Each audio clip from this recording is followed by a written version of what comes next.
Hi everybody, Nick Fisher here again, registered dietitian at CoreLife of Bel Air. Thanks for joining me today for Cooking Up with CoreLife, and today we're talking about sweet cravings, sweet stuff. Before I get started, just to remind you again that if you want to get scheduled for a telehealth meeting with your care team, just email or call CoreLife offices and they can get you scheduled. You can still track your progress on the remote patient monitoring program app and the CoreLife app. So let's get started. I find a lot of times our patients have, there's this idea, this diet culture idea where like sweet and craving are bad.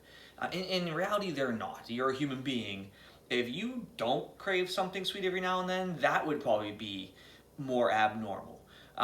If you get really hungry or you're overly restricting, it makes sense that you're going to be craving something sweet because it's quick, easy to digest energy. So it's not bad, it's normal to crave something sweet. So a lot of times I find that the sweet item or the portion of it more so becomes an issue because maybe you're really, really hungry actually. So then you can overeat it. So that's where we have things like a very balanced, moderate diet, much like your dietitian's probably built for you. It includes enough food throughout the day to hopefully keep you from getting hungry, enough protein throughout the day with your carbs to keep you from getting overly hungry. But then we also have, there's things like this. Like this is a little frozen, like a raspberry water ice sorbet kind of thing. You can do stuff like this. Or you could go the full-fledged, full-fat Haagen-Dazs ice cream. If you're not as hungry, maybe you'll better portion control. There are other things, like some of my patients have been making their snacks like sweeter vegetables and eating them before they get hungry so they can offset it. I'm a big fan of the cuties. They're really easy to transport. They're nice. We'll do a lot of dates in our house. They're great for pre-workout or during workouts as well. So those are some of the ideas.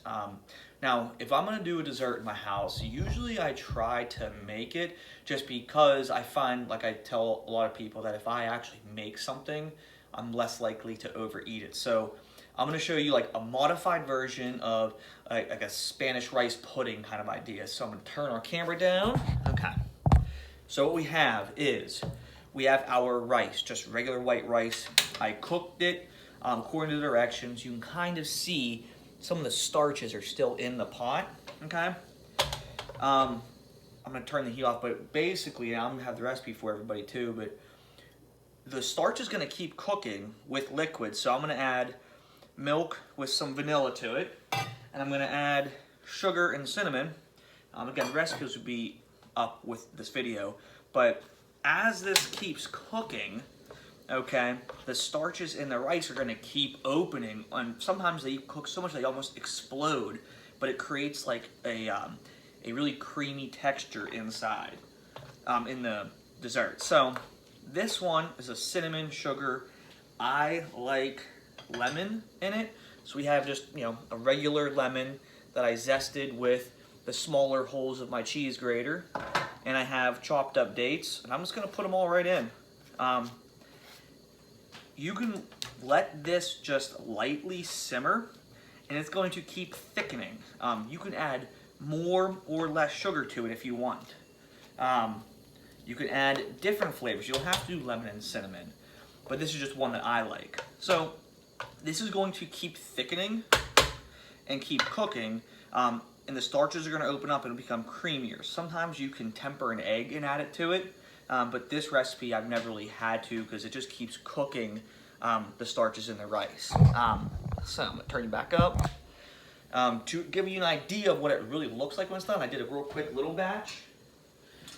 So I like it thicker, so I'm gonna hold up a spoon and you can kind of see it really creates like a paste. But it's really, really creamy. It has a really smooth mouthfeel. And I like the lemon cinnamon flavors because they're sweet, but they're not just like sugar sweet. They have like some zest from the lemon and the cinnamon to it. So dish up a little bowl for it. Okay. So I'm gonna turn the camera back down and you get to see kind of how it's simmering. I'm gonna bring it up for you. So you see it's hot, but it's not scorching the bottom, and it's gonna just keep thickening as it cooks. You'll have to adjust your heat a little bit, but let this go maybe 5, 10, 15 minutes, let it simmer, and it'll just keep thickening as it goes.